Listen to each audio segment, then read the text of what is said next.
à tous et à toutes. Les championnats du monde de patinage artistique à Makuhari au Japon sur la glace, la française Marie-Pierre Loret, 12e après le programme technique. Elle est en train de réussir un bon programme long et libre. Tout à fait, Roger, puisqu'elle a débuté son programme avec un triple flip double piqué, donc une combinaison de sauts. Ensuite, elle a enchaîné sur un double axel, puis un triple loop qu'elle avait raté hier dans le programme technique. Et vous venez de le voir, elle vient de réussir son 4e trip, le triple boucle, alors qu'elle entame maintenant son passage lent.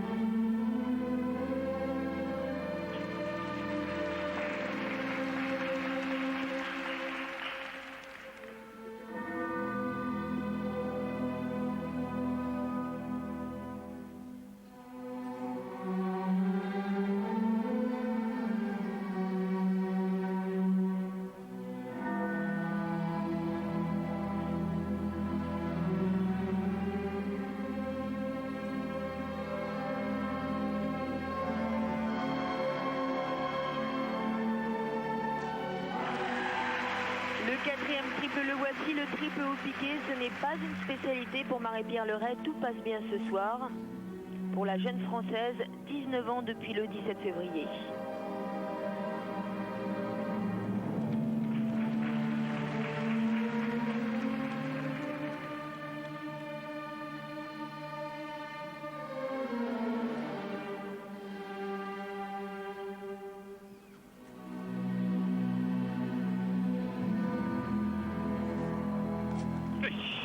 Complètement vers l'avant sur ce triple salto, elle ne peut se récupérer, une chute, dommage.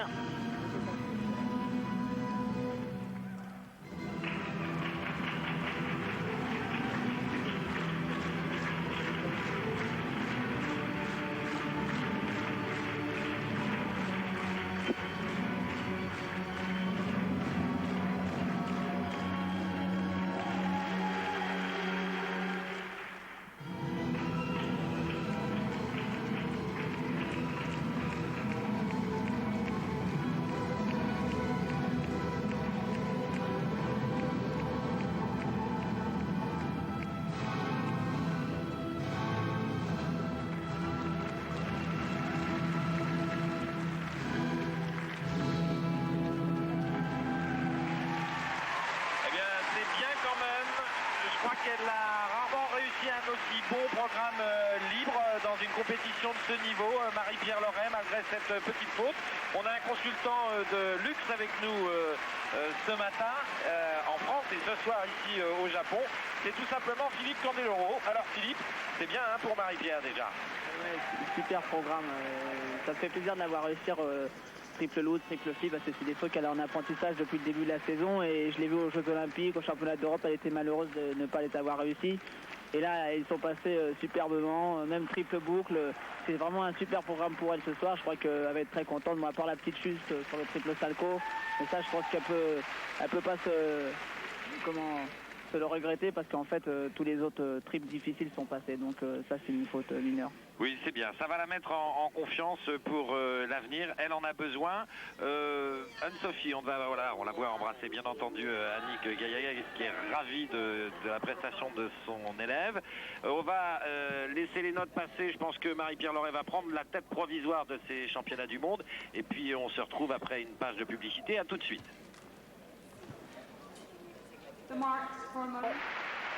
Et qui va être à la lutte avec Marie-Pierre Loret pour le classement provisoire de ces championnats du monde pour la première place. Il faut préciser que dans ce groupe, nous verrons ensuite passer l'américaine Michelle Kwan, qui est le petit prodige américain du patinage féminin, puis la finlandaise Kayas et la russe Markova. Ensuite, ce sera le groupe que vous attendez sans doute tous avec Surya Bonali et notamment Yuka Sato, la japonaise, qui est en tête après le programme court.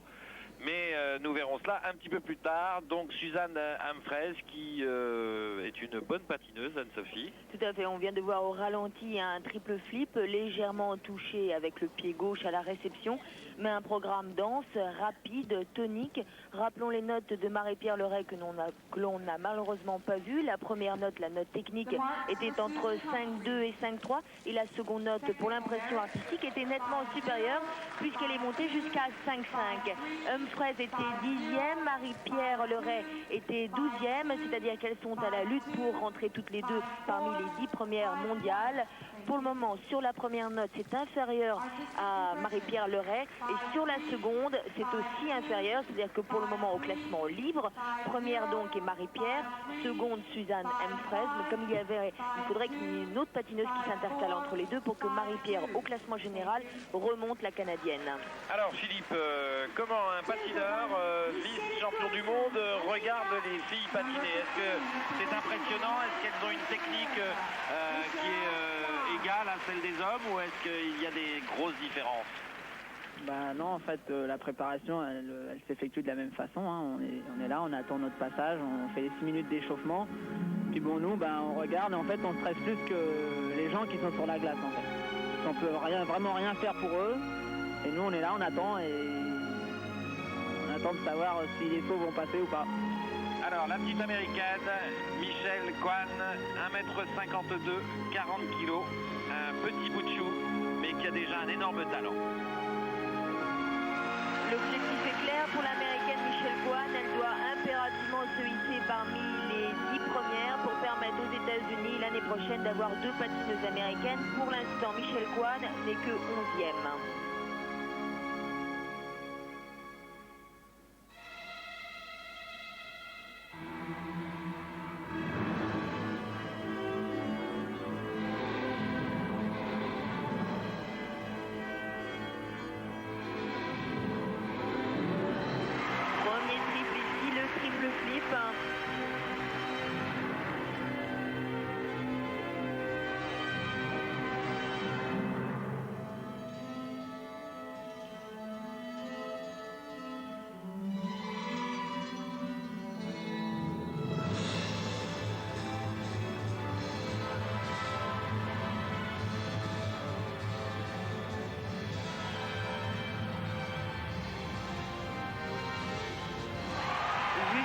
Le triple loot qu'elle avait quelque peu manqué hier dans son programme technique.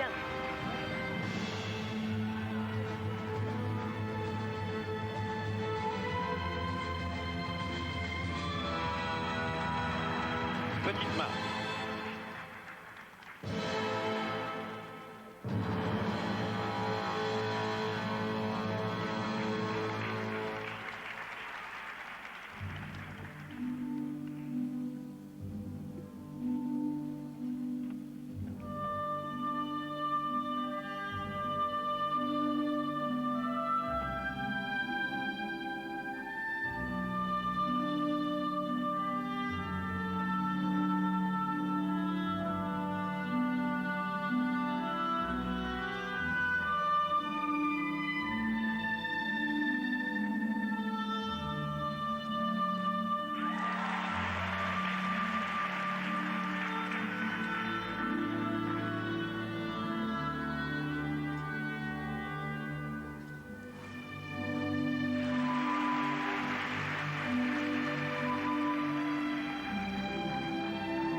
Saute avec beaucoup de légèreté, mais on sent qu'à l'arrivée c'est un peu délicat à tenir.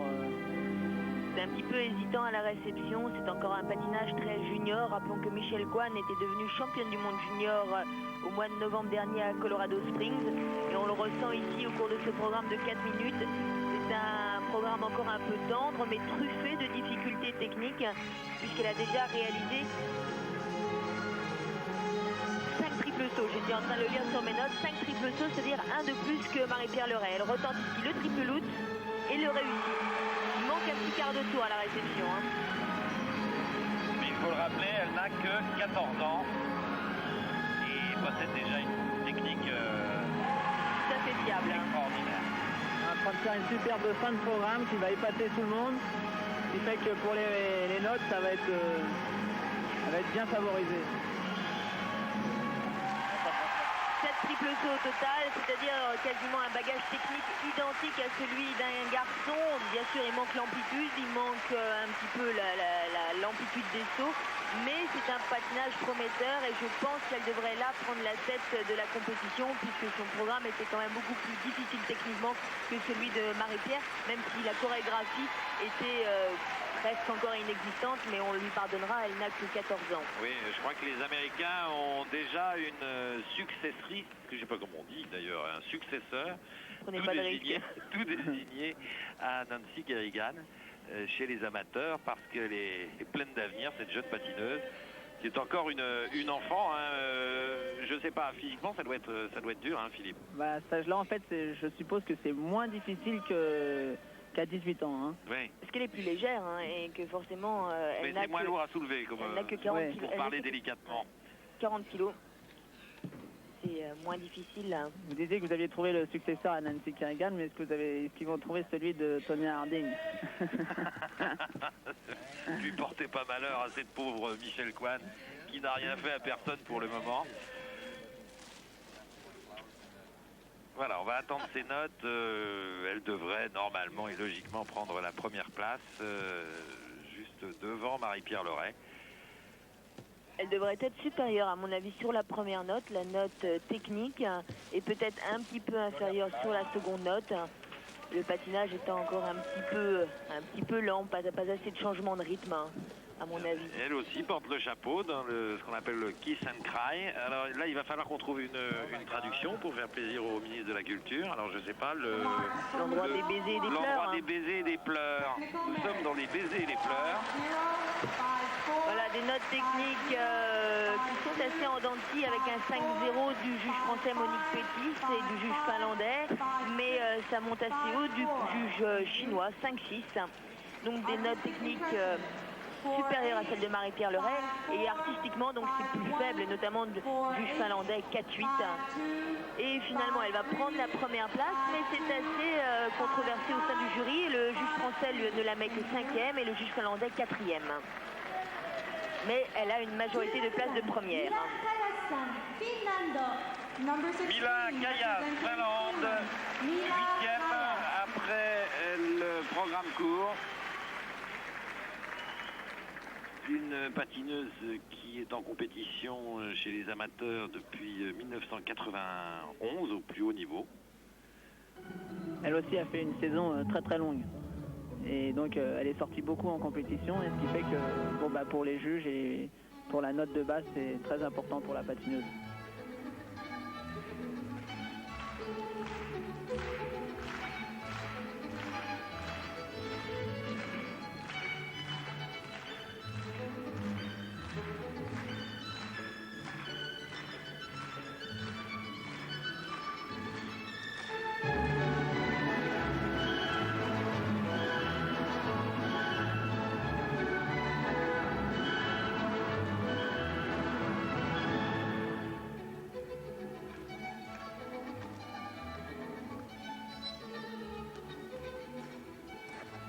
Un début de programme un peu pénible avec une réception ici sur le triple flip retourné et une réception sur 2 pieds sur le premier triple piqué.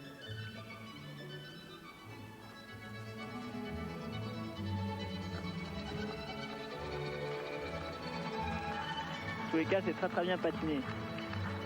Mieux glissé qu'aux Jeux Olympiques et au Championnat d'Europe de Copenhague.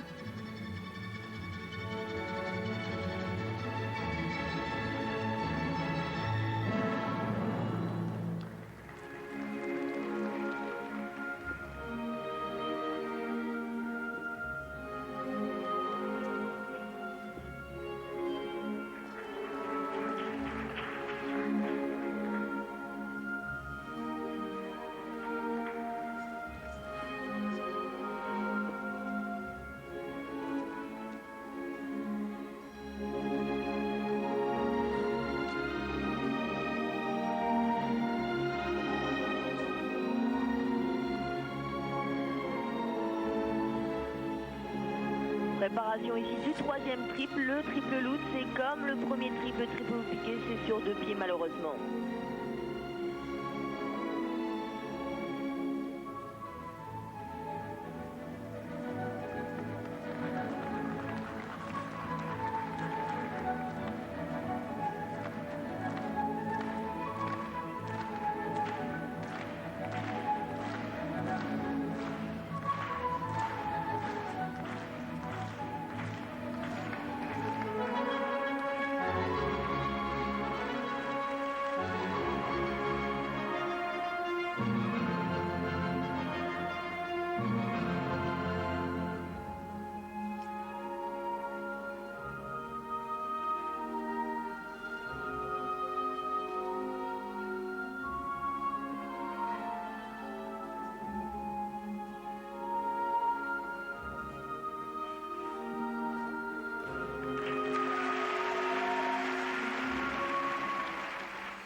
Décidément, c'est pas son jour. Hein. Oui, dernière 30 secondes, là un petit peu pénible et comme vous le soulignez Philippe, elle a eu une saison assez chargée. Elle va retenter ici un 4e triple et celui-ci est plus ou moins sur un pied. Mais c'est tout de même des réceptions pas très nettes. Mais comme vous le soulignez aussi Philippe, c'est une patineuse qui commence à avoir une petite réputation dans le milieu.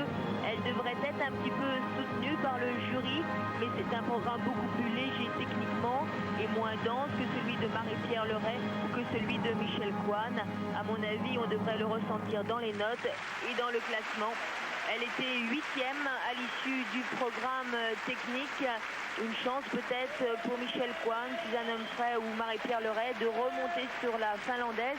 Mais à mon avis, dès l'année prochaine, on pourrait la retrouver très proche du podium si elle arrive un petit peu à acquérir plus de fiabilité sur les triples sauts parce qu'elle a une très très belle silhouette sur la glace. Et là, vous parliez de l'intensité de son programme. J'ai calculé, elle a disputé 8 compétitions internationales depuis le début de saison. Depuis le début de la saison. Ce qui est beaucoup. Ça a un avantage et un inconvénient, c'est-à-dire que l'avantage c'est de se faire connaître par le jury, de faire connaître le programme, qui apparemment a bien plu puisqu'elle a eu de bonnes performances. Et donc l'inconvénient c'est d'arriver à la dernière compétition qui sont les championnats du monde un petit peu fatigués et pas avoir assez de punch pour... Avec un manque de jus. Voilà.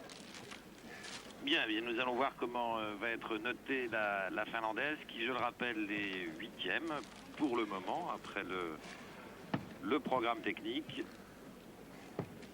Qui avait fini seconde au récent Trophée Lalique derrière Soria Bonali. C'était son meilleur résultat en compétition internationale.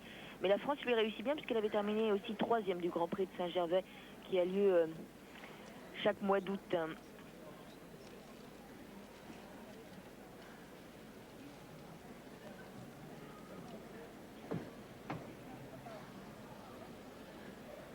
On va attendre les notes et j'expliquerai quelque chose aux téléspectateurs.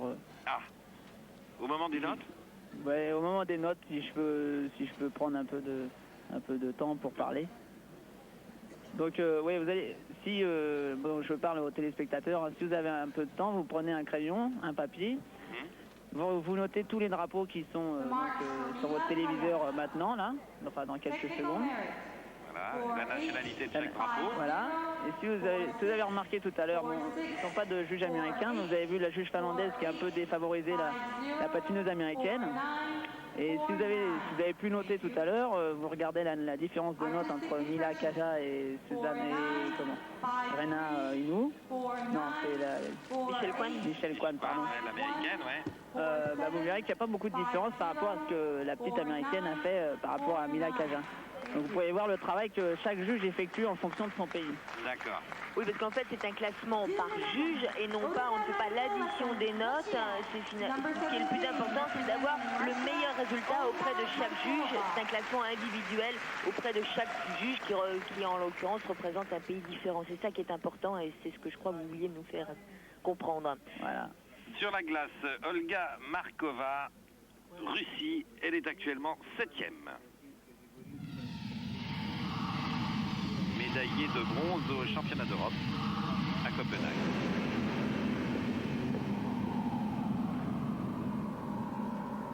Elle est classée. Olga Markova est actuellement 7e, c'est-à-dire juste devant Mila Kajas.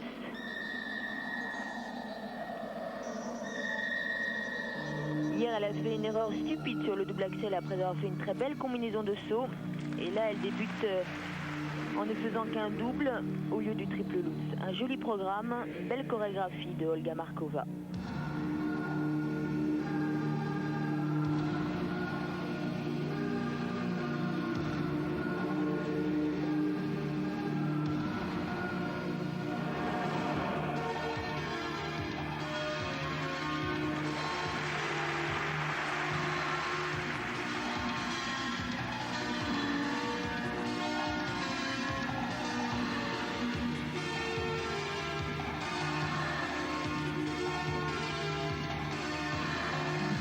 Un patinage professionnel, hein. Dans la tenue, dans la recherche musicale, voire même dans la chorégraphie, c'est déjà très professionnel. Belle pirouette.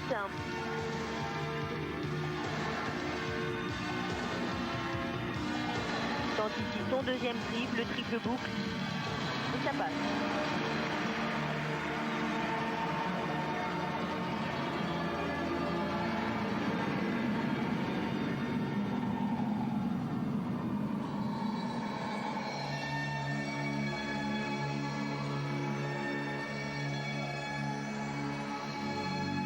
Une musique assez sympa d'ailleurs.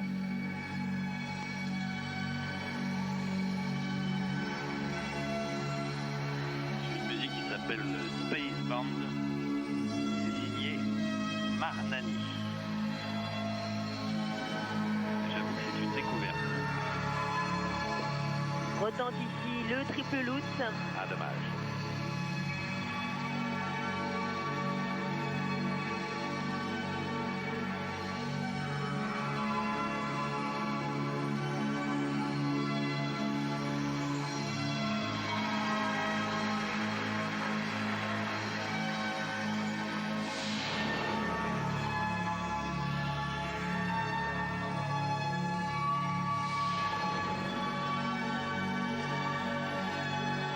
Concernant la musique, j'aurais plutôt dit Jean-Michel Jarre, mais c'est un peu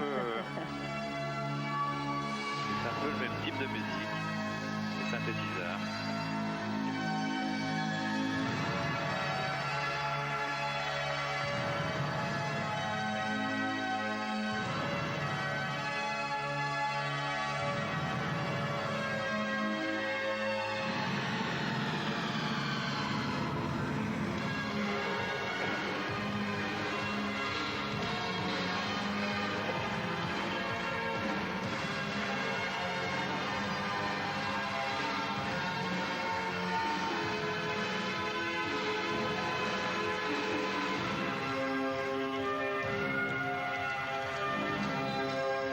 Japonais qui commence un peu à bouger juste avant le dernier groupe.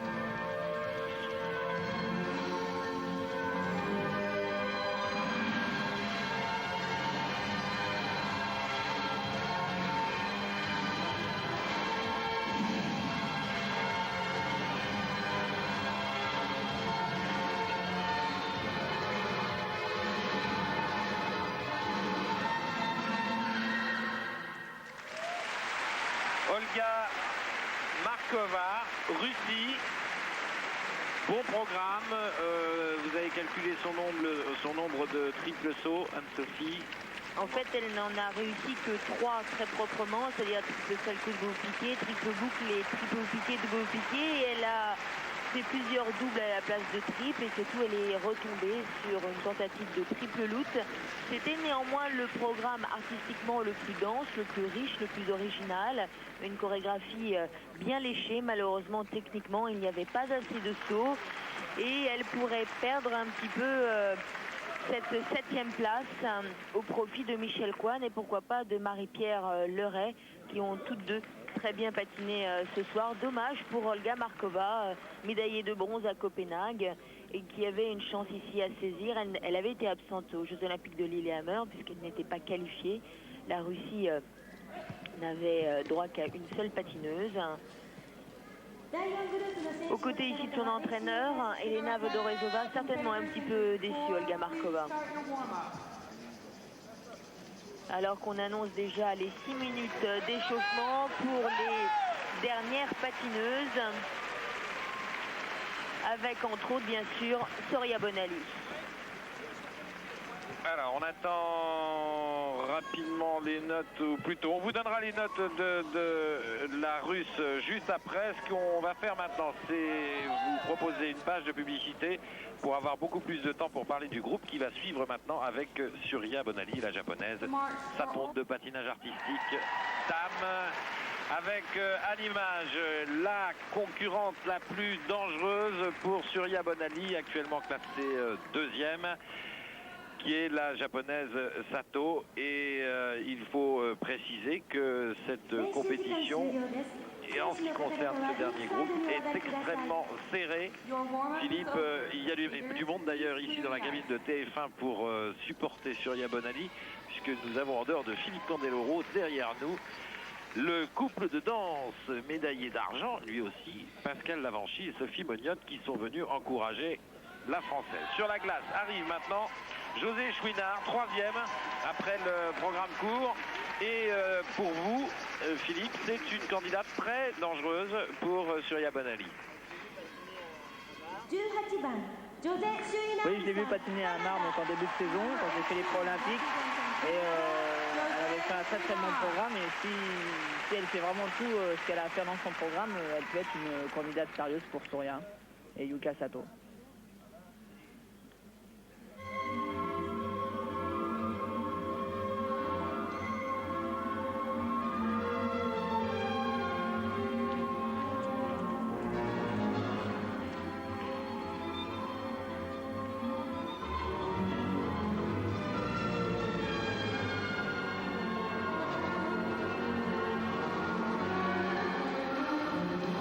Débute ici et avec le triple flip, chute lourdement, ce qui n'est pas facile pour la suite.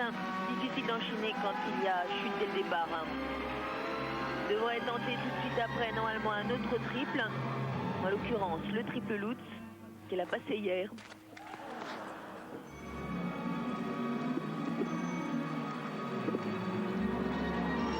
Vraiment dommage pour ce Lutz parce que il était vraiment bien exécuté, c'est juste à l'arrivée, hein. Un petit peu manque de force. Et puis peut-être une perte de confiance après la première chute.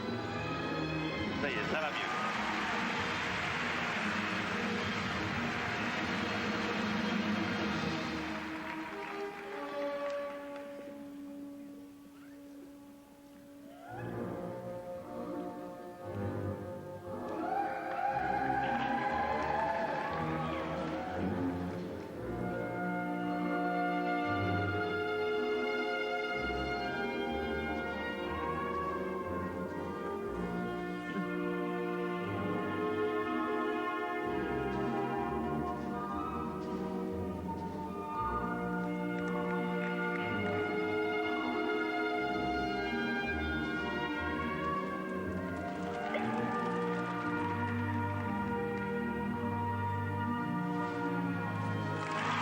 Elle se récupère ici en réalisant le triple boucle.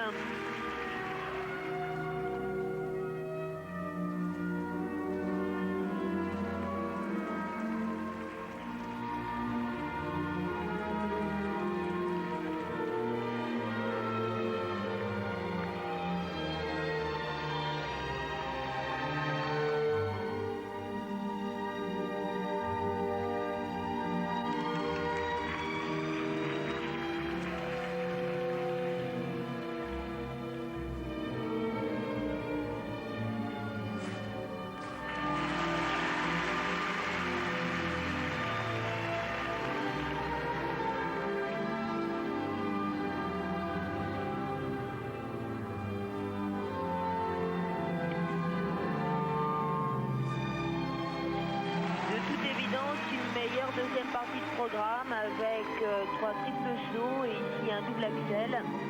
Mais il lui manque ou le triple flip ou le triple loop pour rester à mon avis sur le podium.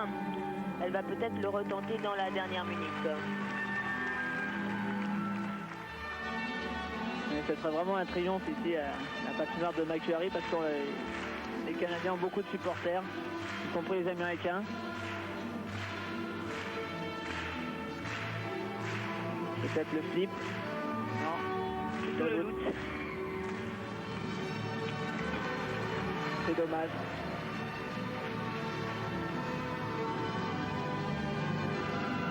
Maintenant, il faudra attendre ce que feront les autres patineuses.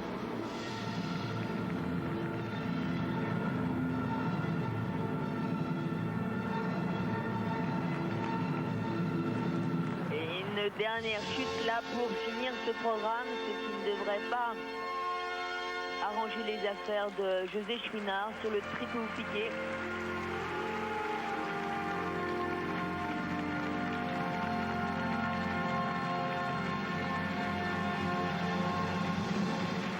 C'est dommage, elle a fait un programme en dents de scie, un mauvais début avec 2 chutes après un très bon passage.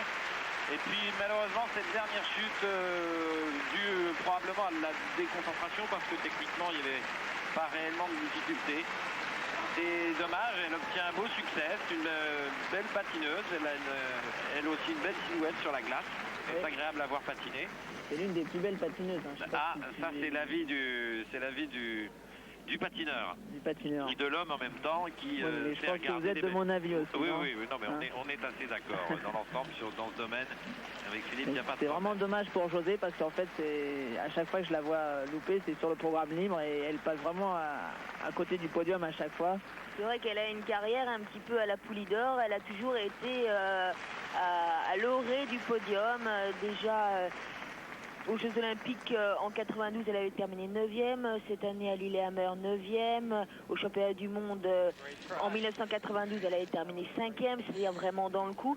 C'est une patineuse qu'on attend toujours plus haut qu'elle ne l'est vraiment. Elle craque un petit peu dans l'une des 2 épreuves. Aux Jeux Olympiques de Lillehammer, elle avait raté le programme technique.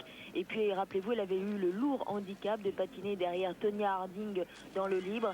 Et après les problèmes de patin, de lacet, de lame de Tonya Harding, elle était montée sur piste alors qu'elle n'était pas vraiment prête. Donc, ce qui l'avait un petit peu perturbée et qui l'avait très fortement handicapée au jeu.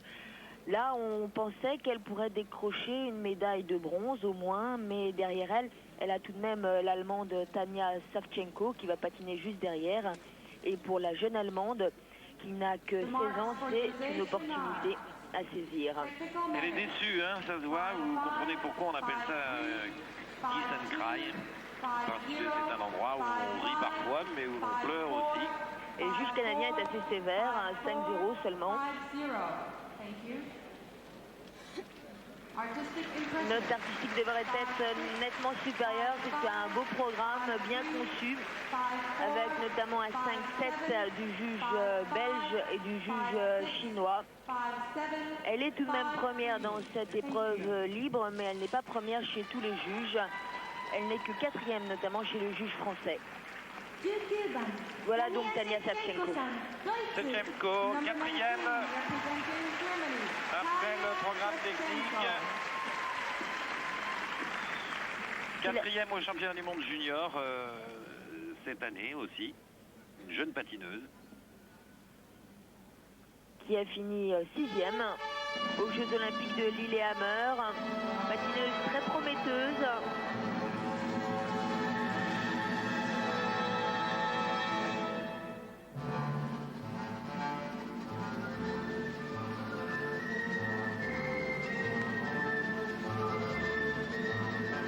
Débute avec l'un de ses meilleurs flips de triple boucle.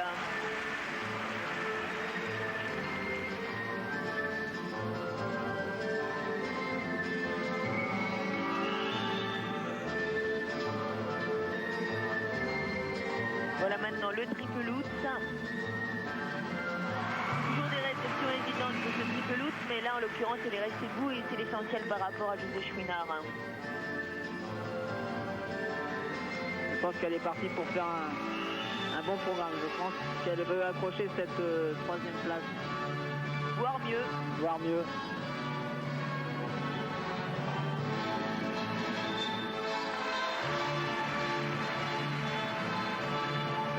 Vous le disiez hier, Anne-Sophie, elle est gauchère, elle tourne dans l'autre sens. Ce qui surprend au premier coup d'œil. D'habitude, on voit beaucoup de différences entre gauche et droite. Et là, avec Tania, on voit pas beaucoup. Moi, je vois pas beaucoup de différence et j'apprécie bien qu'elle patine dans l'autre sens. Oui, oui, non, mais c'est surprenant au premier coup d'œil comme ça, mais c'est vrai que ça tourne bien quand même. C'est vrai que c'est pas très joli à voir chez tout le monde. Deuxième triple boucle, ici peut-être en combinaison. Très bien. Exactement.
C'est étonnant cette image. Elle s'effondre sur la glace tellement... Ça lui arrive assez souvent. Au championnat d'Allemagne, quand elle avait battu Katharina Witt pour... nerveusement. Mais c'est une gamine assez spontanée. Une gamine parce qu'elle n'a que 16 ans malgré ce grand gabarit. Elle mesure 1m60, elle est très longiligne, elle fait très femme comme ça. Mais elle est encore vraiment... C'est une enfant. C'est une enfant et elle éclate souvent comme ça en sanglots. Qui la rend très sympathique, très spontanée, très fraîche. Et honnêtement, elle a réalisé ici un programme de toute beauté. On revoit ici le triple loot qui à la réception ne fut pas parfait. On va regarder le pied gauche, oui, il touche un petit peu là sur l'avant, mais il était fait, elle en est contente d'ailleurs. Et puis voilà, et puis sa spécialité, le triple boucle, elle a fait ici là, pour la deuxième fois en combinaison. À mon avis, s'il y avait faiblesse du côté de Sato ou de Soria Bonali, Tania Savchenko pourrait là créer une belle surprise parce qu'elle a fait un programme propre avec 6 triples sauts tout de même. Effectivement, elle pourrait être championne du monde. Mais... Ça serait une drôle de surprise, mais bon, laissons patiner quand même Soria et Yuka Sato. Voilà, elle porte encore les traces de sa rencontre avec une balustrade, je le disais hier. C'est un sport qui peut être dangereux, où on se fait mal de temps en temps, hein, Philippe? Ça arrive. Ça arrive.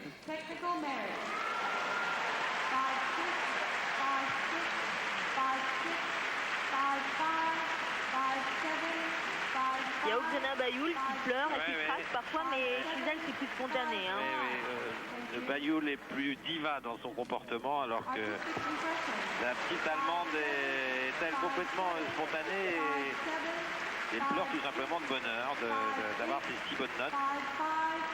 qui vont peut-être lui permettre d'accrocher une médaille, d'être sur le podium. On va suivre le reste maintenant avec une autre Allemande, c'est Marina Kielmann, que l'on connaît mieux puisqu'elle patine depuis beaucoup plus longtemps. Elle est classée 5e. Elle avait terminé 3e deux fois d'ailleurs, 3e des championnats d'Europe en 1990 et 1991. Et elle n'était pas aux Jeux Olympiques de Lillehammer puisque Katharina Witt avait pris sa place. Je pense qu'elle doit avoir un petit peu de hargne à ces championnats du monde justement pour justifier sa non-participation au championnat du monde. Je pense qu'elle doit être un petit peu plus en forme et je pense qu'elle veut accrocher elle aussi une médaille. Et elle en est capable. Toujours très constante, Marina Kielmann. Triple au piqué. Pas net, hein. Grand gabarit pour une patineuse, 1m72.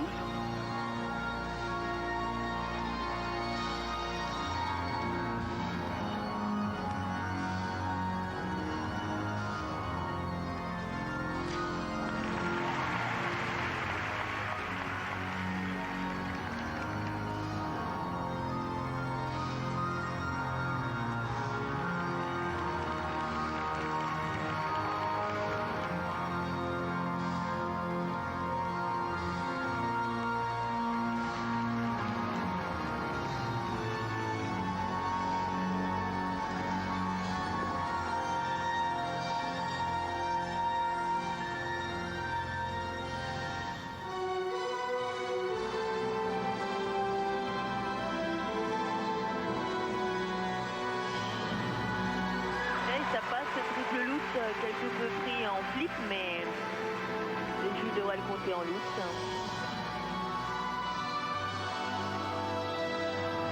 Patinent bien les Allemandes ce matin.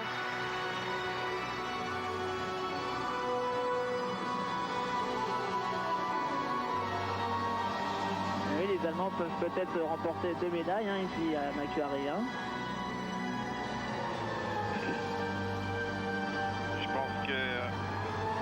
Marina Kielmann a été stimulée par la prestation de sa jeune compatriote.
Sur le triple flip.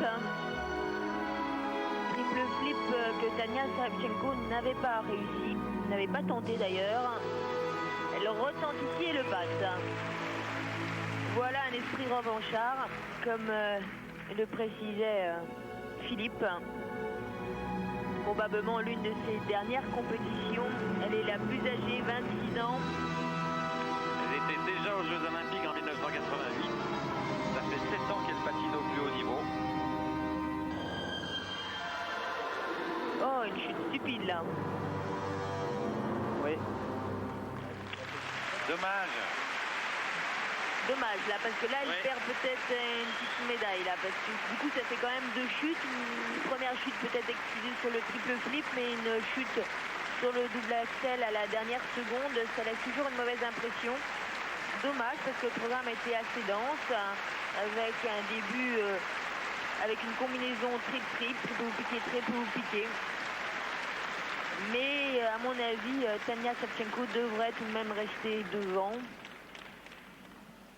Son patinage étant plus tonique, plus technique aussi.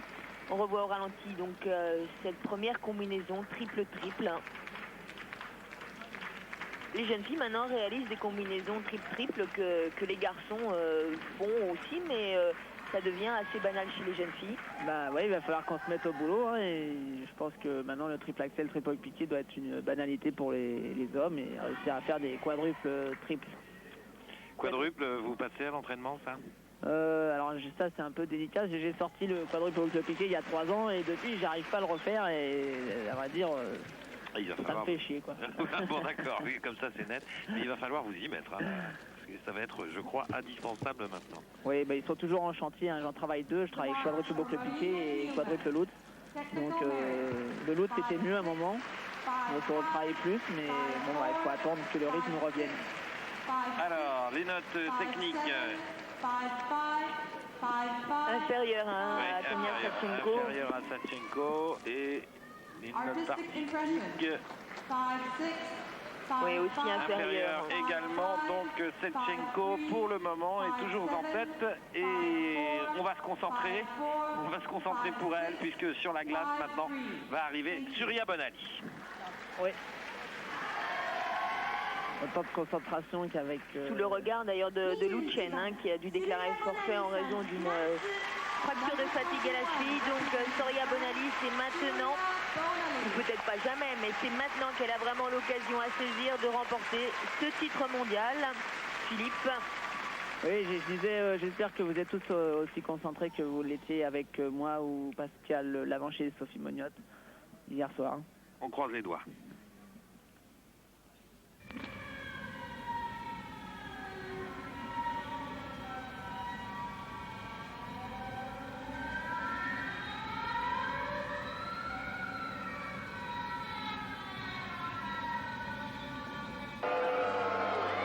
Quelle tristesse.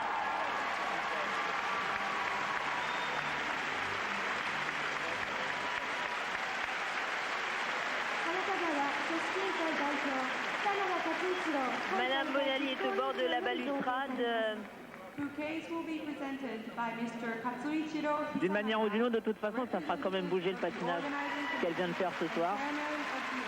Et écoutez, oui, j'espère en tous les cas que cela fera bouger le patinage dans le bon sens au niveau des juges et qu'on arrivera un jour à avoir des jugements équitables et non pas, bon là ça n'est pas le cas pour Surya Bonali aujourd'hui, mais non pas des combines comme on en rencontre assez souvent dans cette discipline. Malheureusement, c'est arrivé par le passé.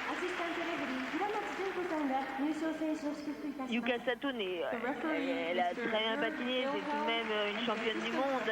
Bon, on aurait préféré que ce soit Surya parce que bon, ressort un petit peu la sympathie, l'esprit chauvin, mais quand si ça avait été une Nancy Kerrigan, après une carrière aussi longue, aussi constante, aussi présente, je veux dire, il n'y avait aucun doute, elle devenait championne du monde ici, mais là, bon. Oui. Pour moi, il y a quand même un problème parce qu'en fait, Yuka Sato a très bien patiné ce soir, j'ai rien à dire là-dessus.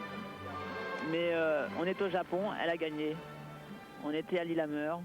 Surya n'a pas eu sa médaille de... on était à Albertville, Surya n'a pas eu sa médaille de bronze alors qu'elle l'a mérité largement. Albertville, hein? Albertville. Pour moi. On va pas rentrer là-dedans. Vous m'avez traité de consultant expert.